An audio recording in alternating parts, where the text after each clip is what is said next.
Imaginez que vous êtes debout dans un désert, entouré seulement par le silence et le sable.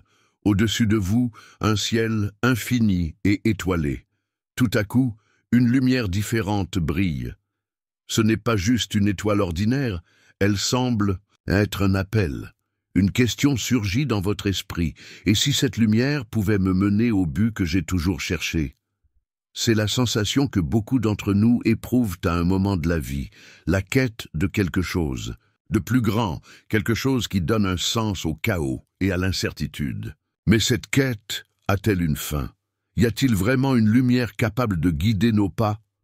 La réponse se trouve dans le message central de l'Épiphanie, la célébration qui rappelle le moment où les rois mages, guidés par une étoile, ont trouvé Jésus. Ils n'avaient ni carte précise, ni garantie de succès, mais ils possédaient quelque chose qui les poussait, l'espoir et la détermination. Aujourd'hui, cette histoire est plus pertinente que jamais. Nous vivons dans un monde d'avancées technologiques, de réseaux sociaux et d'algorithmes qui promettent de nous guider. Cependant, beaucoup se sentent perdus, déconnectés et sans direction. Après tout, qu'est-ce qui vous guide vraiment? Vos décisions sont-elles basées sur l'espoir ou simplement sur des circonstances passagères? L'Épiphanie nous enseigne que la véritable orientation ne vient pas seulement de signes extérieurs, mais d'une lumière intérieure, une foi qui transcende les incertitudes. Tout comme les rois mages ont affronté des défis et des risques, nous sommes invités à avancer, même lorsque le chemin n'est pas totalement clair. Dans ce parcours, nous explorerons la signification profonde de ce voyage. Nous allons parler de révélation, de but et de comment maintenir l'espoir actif en des temps incertains. Préparez-vous à redécouvrir le pouvoir d'une lumière qui brille encore et continue de guider ceux qui osent la suivre. Dans le prochain segment, nous plongerons dans les thèmes universels de cette célébration et comment ils se connectent aux défis et aux espoirs du monde moderne. Le voyage de l'espoir, entre histoire et réalité.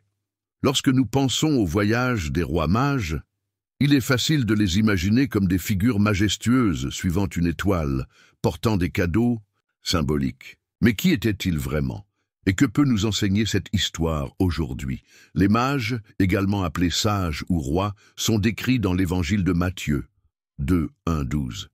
Ils sont venus d'Orient, une région associée à l'ancienne, Perse ou Babylone, des cultures connues pour leurs connaissances en astronomie et astrologie. Vers 600, avec JOC, par exemple, les Babyloniens observèrent déjà les cieux à la recherche de signes. Cela explique pourquoi ces hommes ont prêté une attention particulière à une nouvelle étoile. Bien que nous ne connaissions pas leurs noms avec certitude, la tradition chrétienne les appelle Gaspard, Melchior et Balthazar. Ils portèrent des cadeaux significatifs. Or, symbole de royauté, reconnaissant Jésus comme roi. Encens, utilisé dans les rituels religieux représentant la divinité du Christ.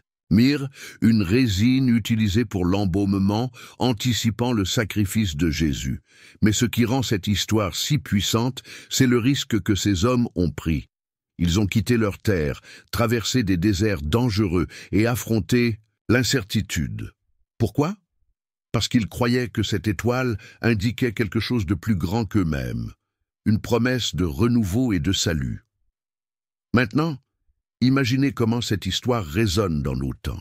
Selon les données de l'ONU 2023, plus de 114 millions de personnes sont déplacées dans le monde, fuyant les guerres, les persécutions et les catastrophes naturelles.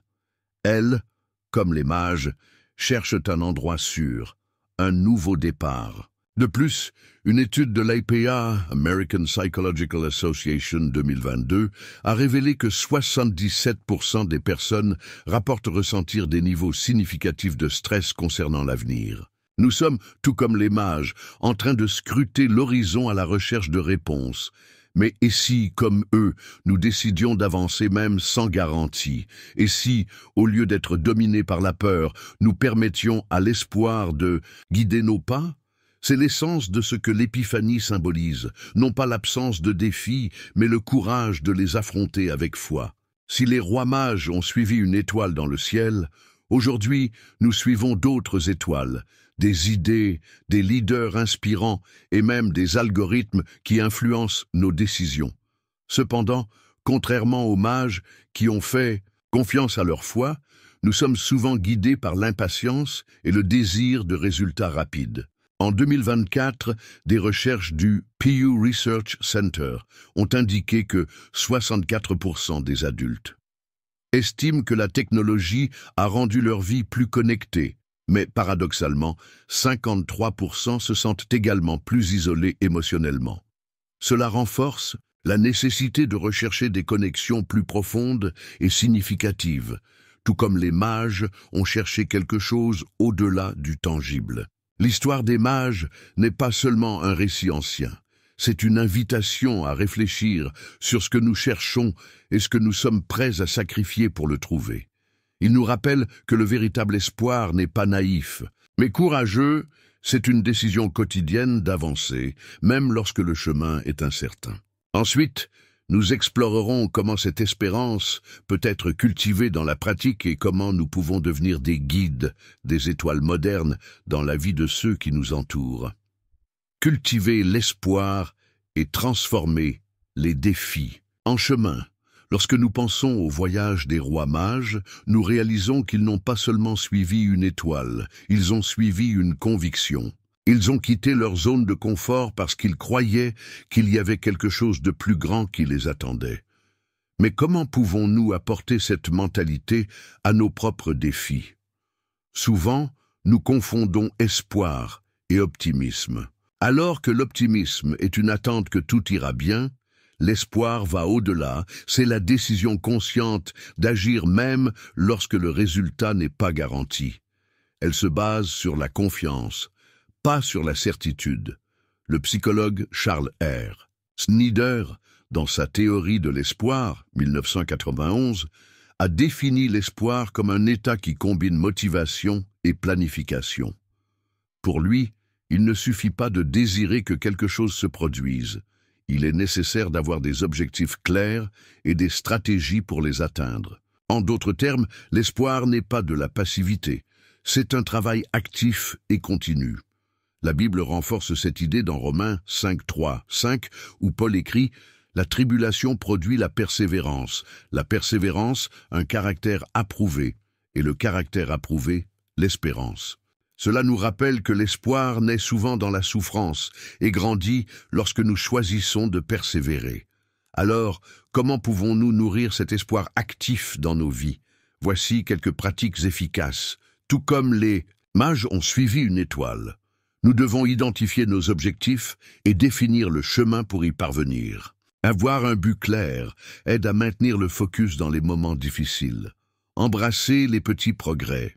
Des études récentes de la Harvard Business Review 2023 montrent que reconnaître les petites réussites quotidiennes augmente les niveaux de motivation et de bonheur. Cultiver la communauté et le soutien mutuel. Les magiciens ne voyageaient pas seuls, ils ont affronté les défis ensemble. De la même manière, des recherches de l'American Psychological Association 2022 soulignent que le soutien social renforce la résilience en période de crise. L'espoir sans action n'est que du désir. La foi exige des actions concrètes, qu'il s'agisse de petits gestes de bonté, de bénévolat ou simplement de tendre la main à ceux qui en ont besoin. Connecté avec la réalité moderne. Nous vivons dans un monde où les nouvelles quotidiennes peuvent sembler écrasantes, guerre, changement climatique et inégalité sociale. Selon l'Organisation mondiale de la santé, 2023, les cas de dépression ont augmenté de 28% dans le monde au cours des dernières années. Face à cela, l'espoir devient plus qu'un concept spirituel, il se transforme en un outil de survie. Il ne s'agit pas d'ignorer les problèmes, mais de les affronter avec une vision fondée sur des solutions et la transformation. Tout comme les mages se sont déplacés guidés par une lumière, nous sommes défiés d'être porteurs de cette lumière pour les autres. Que ce soit par des paroles encourageantes, des actes de compassion ou un leadership responsable, nous pouvons être des étoiles qui guident ceux qui sont perdus au milieu des incertitudes. L'espoir est une force qui bouge. Elle ne dépend pas de circonstances parfaites, mais de la disposition à marcher, même sans voir la destination finale. Tout comme les mages ont cru que leur voyage en valait la peine, nous sommes appelés à marcher avec foi et détermination, sachant que l'effort d'aujourd'hui façonne les opportunités de demain. Dans la prochaine partie, nous verrons comment nous pouvons appliquer ces leçons dans nos communautés, devenant des instruments de transformation et des sources de lumière pour ceux qui nous entourent. Lumière sur le chemin. Appliquer. L'espoir à la réalité actuelle. Tout comme les rois mages ont suivi une étoile qui les a guidés jusqu'à leur destination, nous avons également besoin de points de repère pour naviguer dans la complexité du monde moderne. Mais qu'est-ce que cela signifie d'être guidé par une étoile aujourd'hui? Et comment pouvons-nous devenir des lumières dans la vie des autres? De nos jours, nous faisons face à des défis sans précédent, des changements climatiques aux crises humanitaires et aux inégalités sociales. Selon le rapport sur les risques mondiaux du Forum économique mondial 2024, plus de 60% des personnes se sentent préoccupées par la direction que prend le monde. Ce sentiment d'insécurité peut facilement nous paralyser. Cependant, l'histoire de l'Épiphanie nous rappelle qu'il est possible d'avancer même face à l'inconnu. Les mages n'avaient pas de réponse complète, mais ils avaient une confiance qui les poussait. De la même manière, nous sommes défiés à aller de l'avant, guidés par des valeurs solides comme la foi, l'amour et la justice. Être une lumière dans le monde d'aujourd'hui exige plus que des mots, exige des actions concrètes. Tout comme l'étoile a guidé les mages, nous pouvons éclairer le chemin de ceux qui affrontent l'obscurité émotionnelle, spirituelle ou matérielle. Mais comment faire cela en pratique? 1. Inspiré par l'exemple et le leadership positif. Inspiré par l'exemple et le leadership positif. Des études récentes de l'Institut Gallup 2023 montrent que les leaders qui font preuve d'empathie augmentent l'engagement des équipes de 23%. Être une lumière signifie offrir soutien et encouragement, que ce soit au travail, en famille ou dans la communauté. 2. Promouvoir la justice sociale et la solidarité. Promouvoir la justice sociale et la solidarité. Selon les données de l'ONU 2023, environ 128 millions de personnes souffrent encore de la faim dans le monde. Agir dans des projets sociaux ou des initiatives communautaires est une manière concrète d'être une présence transformative. 3. Créer des espaces de dialogue et de réconciliation. Créer des espaces de dialogue et de réconciliation. En période de polarisation, il est facile de perdre la connexion avec ceux qui pensent différemment. Être une lumière signifie aussi promouvoir des conversations respectueuses et chercher des points communs. 4. Investir dans l'éducation et la connaissance. Investir dans l'éducation et la connaissance. Les mages étaient des érudits et cherchèrent la vérité. Aujourd'hui, cela se reflète dans l'encouragement à l'éducation et la lutte contre la désinformation. Des rapports de l'UNESCO 2024 soulignent que l'accès à l'éducation peut réduire de jusqu'à 50% les taux de pauvreté mondiale. Nous vivons à une époque de connexion numérique, mais paradoxalement, de nombreuses personnes se sentent isolées. Le rapport mondial sur le bien-être numérique 2023 révèle que 40% des jeunes yoga ont signalé des sentiments de solitude en raison de l'utilisation excessive des réseaux sociaux. D'autre part, la technologie offre également des opportunités pour répandre l'espoir. Des projets comme des plateformes d'enseignement en ligne, des réseaux de soutien émotionnel et des campagnes de collecte de fonds démontrent comment nous pouvons utiliser les ressources modernes pour créer un impact positif. Tout comme les mages ont suivi une étoile à la recherche de quelque chose de plus grand, nous pouvons utiliser les outils numériques comme des phares d'orientation et de connexion. La clé réside dans l'équilibre entre l'innovation et le but, en veillant à ce que la technologie serve de moyen pour unir et non pour diviser. En regardant le voyage des mages, nous apprenons que être guidé par la foi et l'espoir n'est pas un acte passif, mais un appel à agir. Dans le monde actuel, nous sommes appelés à être des étoiles qui éclairent les chemins en promouvant la justice, la connaissance et la compassion. Tout comme les mages ont regardé le ciel et ont décidé de suivre une étoile, nous avons tous des moments dans la vie où nous devons choisir où diriger notre regard. Nous pouvons rester paralysés par la peur de l'inconnu, ou nous pouvons faire le prochain pas en ayant confiance qu'il y a quelque chose de plus grand qui nous guide. Le message central de l'Épiphanie n'est pas de savoir exactement où le chemin se terminera, mais d'avoir le courage de continuer à marcher. Elle nous rappelle que l'espoir n'est pas seulement un sentiment passager, mais une force transformative qui nous pousse à agir, même lorsque les réponses ne sont pas encore claires. Chacun de nous a la capacité d'être une lumière dans la vie de quelqu'un, que ce soit en offrant un soutien émotionnel, en partageant des mots d'encouragement ou en contribuant à des causes sociales. Nos actions peuvent éclairer des chemins et restaurer des espoirs.